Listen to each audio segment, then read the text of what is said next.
औज़ुबिल्लाहिमिनश्शैतानिर्रजीम बिस्मिल्लाहिर्रहमानिर्रहीम। अस्सलाम वालेकुम माय डियर स्टूडेंट्स। आज तारीख है 16 जून 2020। जमात छठी यानी छठी क्लास का मज़मून उर्दू और उन्वान जो हमने आज लिया है वो नज़म से लिया है। नज़म छठी जमात के टेक्स्ट बुक सफ़े नंबर 40 और 41 एक नज़म है वहाँ पर हिंदू मुसलमान, जो कि तुलूक चंद महरूम ने लिखी है। तो ये नज़म इस तरह है। हिंदू मुसलमान है बाई बाई, तफरीक कैसी कैसी लड़ाई। हिंदू हो कोई या हो मुसलमान, हिंदू हो कोई या हो मुसलमान, इज्जत के काबिल है बस वो इंसान, इज्जत के काबिल है बस वो इंसान। नीकी हो जिसका कारी नुमाया, नीकी हो जिसका कारी नुमाया, औरों की मुश्किल हो जिससे आसान, औरों की मुश्किल हो जिससे आसान। हर एक से नेकी सबसे भलाई, हर एक से नेकी सबसे भलाई, हिंदू मुसलमान सब बाई बाई। हिंदू मुसलमान कौमें पुरानी, हिंदू मुसलमान कौमें पुरानी, दोनों की दोनों हिंदुस्तानी। हिंदू मुसलमान कौमें पुरानी, दोनों की दोनों हिंदुस्तानी। दोनों का मस्कन हिंदुस्तान है, दोनों का मस्कन हिंदुस्तान है। दोनों दो बुलबुलें हैं एक गुलिस्तान है, दो बुलबुलें हैं एक गुलिस्तान है। एक सरजमी है एक आसमां है, एक सरजमी है एक आसमां है। दोनों का यकजा सूद व ज़िया है, दोनों का यकजा सूद व ज़िया है। ना इत्तिफाकी आज़ारी जहाँ है, ना इत्तिफाकी आज़ारी जहाँ है, ना इत्तिफाकी आज़ारी जहाँ है। मिलजुल के रहना है कामरानी, मिलजुल के रहना है कामरानी। हिंदू मुसलमान कौमें पुरानी, जो कि तुलूक चंद महरूम ने लिखी है। तो इसमें पहले यहाँ पर तुलूक चंद लिखते हैं, हिंदू मुसलमान है बाई बाई, तफरीक कैसी कैसी लड़ाई। देखो बच्चे, जो आप आजकल हिंदुस्तान में पिछले ज़्यादा पहले से हो रहा है, लेकिन आज से जब से मोदी सरकार आई है यहाँ हिंदुस्तान में ऐसा हो रहा है। तो आज भी हम इसकी मिसाल दे सकते हैं, जैसे कि हिंदू मुसलमान है, तफरीक कैसी कैसी लड़ाई। एक ही यानी चाहे हिंदू है, मुसलमान हो, क्रिश्चियन है, ये आपस में बाई बाई। ये लिखते हैं तफरीक कैसी कैसी लड़ाई। ये आपस में जब बाई बाई हैं तो लड़ाई किस बात पर करते हैं। ये लड़ाई नहीं करनी चाहिए क्योंकि आपस में बाई बाई। हिंदू हो कोई या हो मुसलमान, दूसरा हिंदू हो कोई या हो मुसलमान, इज्जत के काबिल है बस वो इंसान, इज्जत के काबिल है बस वो इंसान। यानी कि अगर कोई हिंदू हो, मुसलमान हो, क्रिश्चियन हो, सिख हो, ईसाई हो, लेकिन वही इंसान काबिल इज्जत है जिसमें इंसानियत पाई जाए, यानी जो औरों के काम आ जाए, जो दूसरों के काम आ जाए। हिंदू हो कोई या हो मुसलमान, यानी कोई भी, अगर कोई मुसलमान हो, क्रिश्चियन हो, सिख हो, लेकिन वही इंसान काबिल इज्जत है जिसमें इंसानियत पाई जाए। इंसानियत क्या है? दूसरों के काम आना, दूसरों की हिमायत करना।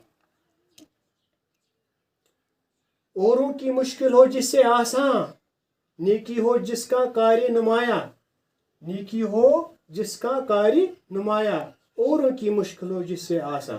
यानी उन लोगों की कारी नुमाया, वो लोग जो सब पर जाहिर हो, यानी वो नेकी जो हर एक को देख सकें, यानी जो हर एक की नज़र में रहे, ऐसी नेकी करनी चाहिए, यानी जिससे औरों की जो मुश्किल है, दूसरे लोगों की जो मुश्किलात है वो हल हो सके। उसको हम नेकी कैसे, उसको हम इंसान कह सकते हैं। इंसान तो हम सभी, लेकिन इंसानियत की बात यहाँ पर है। नेकी हो जिस कारी नुमाया, औरों की मुश्किल हो जिसे आसान, यानी उससे हम इंसान कहेंगे जिससे जो दूसरों की भलाई के काम आ जाए, दूसरों के काम आ जाए।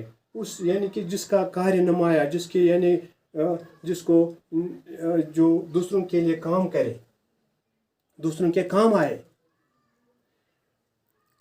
और हर एक से नेकी सबसे भलाई, हर एक से नेकी। चाहे कोई, हमें ये नहीं देखना चाहिए कोई सिख है मुसलमान है, हम जब आपस में भाई भाई हैं तो तफरीक कैसी कैसी, हमें कैसे लड़ाई करनी चाहिए, हमें एक दूसरे की मदद करनी चाहिए। चाहे वो क्रिश्चियन हो, हमें मज़हब से कोई लेना देना नहीं है। यानी इंसानियत की बुनियाद पर हम इंसान तभी कहलाते हैं अगर हमें इंसानियत पाई जाए। हर एक है से नेकी सबसे भलाई, हर एक से हमें नेकी करनी चाहिए, हर एक से, क्योंकि हम सब आपस में भाई भाई हैं। हिंदू मुसलमान सब भाई भाई, क्योंकि हम सभी आपस में भाई भाई हैं। दोनों कौमें, दोनों हिंदू मुसलमान कौमें पुरानी, दोनों की दोनों हिंदुस्तानी। ये जो मुसलमान है, हिंदू है, ये बहुत सालों से हिंदुस्तान में रहते हैं। ये हिंदुस्तान की बात यहाँ पर करते हैं तुलुक चंद महरो। ये जो कौमें हैं ये पुरानी कौमें हैं, ये बहुत देर से पिछले 1600 साल से यहाँ पर आबाद हैं, रहते हैं। यहाँ पर एक दूसरे के काम आते हैं, एक दूसरे का काम करते हैं, इकट्ठे खाते पीते हैं। तो ये बहुत पुरानी कौमें हैं, दोनों की दोनों हिंदुस्तानी। ये दोनों के हिंदुस्तान, इनका मस्कन एक ही है, ये इनका एक ही वतन है, इनका एक ही कौम है। यानी ये एक ही जहाँ में रहते हैं, एक ही मुल्क में रहते हैं। दो बुलबुलें हैं एक गुलिस्तां है, दोनों का मस्कन हिंदुस्तान है। यानी कि दोनों का मस्कन, दोनों का वतन, दोनों का ये जो वतन है वो हिंदुस्तान है, क्योंकि हिंदुस्तान में रहते हैं। दो बुलबुलें एक गुलिस्तां है, यानी दो बुलबुलें हैं। ये एक फूल होता है, इसके बहुत सारे फूल होते हैं, लेकिन जो वहाँ पर शाख है उसके बहुत सारे फूल होते हैं। तो एक ये जो उनकी टहनी है, वो एक ही टहनी पर बहुत सारे फूल उसको निकल आते हैं। यानी एक ही गुलिस्तान में रहते हैं, एक ही बाग में रहते हैं, एक ही वतन में रहते हैं। एक सरजमीन है, एक आसमां है। एक सरजमीन है, यानी एक ही सरजमीन, उनकी जो सरजमीन है वो एक ही है, एक ही आसमां है। यानी वही आसमान हिंदू के लिए भी है, वही क्रिश्चियन के लिए भी है, वही सिख के लिए भी है, वही बुद्ध के लिए भी है। दोनों का यकजा सूद व ज़िया है, क्योंकि दोनों का यकजा, यानी दोनों आपस में रहते हैं यकजा, इकट्ठे खाते पीते सोते सोना चाहिए, और उसी में उनकी वो नफा और नुकसान है। सूद फायदा भी है, फायदा है, और ज़िया नुकसान भी है। ना इत्तेफाकी आज़ारी जहाँ है, अगर उनमें ना इत्तेफाकी पाई जाए, अगर हिंदू कौम और आपस में लड़ेंगे, ना इत्तेफाकी होगी, आपस में लड़ेंगे, तो इनके लिए ना ये आज़ारी जान बन जाएगी, उनके लिए नुकसानदेह, उनके वबाली जान बन जाएगा। मिलजुल के रहना है कामरानी, अगर वो आपस में मिलजुल के रहेंगे तो उसी में उन दोनों की कामयाबी है। हिंदू मुसलमान कौमें पुरानी, क्योंकि ये कौमें बहुत पुरानी यहाँ पर आबाद हैं। तो यहाँ पर इससे हम थोड़े से इसको हमने सिलीस किया है। तो यहाँ पर इसके लफ्ज़ माने तफरीक, यानी अलग अलग होना। जो यहाँ पर तफरीक कैसी कैसी, यानी अलग अलग क्या हो जाते हैं। कार्य नुमाया वो काम सब जो सब पर ज़ाहिर हो, औरों की दूसरों की जो खिदमत करे। कौम ऐसे लोगों का ग्रोह जो अपने असल में एक हो। सूद फायदा, ज़िया नुकसान, मस्कन रहने की जगह, आज़ारी जान वो चीज़ जो जान को तकलीफ दे, कामरानी कामयाबी, यानी जिसमें कामयाबी। अगर वो इत्तेफाक से रहेंगे तो उनके लिए कामयाबी है, अगर वो ना इत्तेफाकी से रहेंगे तो उनके लिए ये वबाली जा बन जाएगी, यानी नाकामी बन जाएगी। तो इससे आगे हम इंशाल्लाह कल वाले टॉपिक में बढ़ेंगे। Stay home, stay safe, God bless you.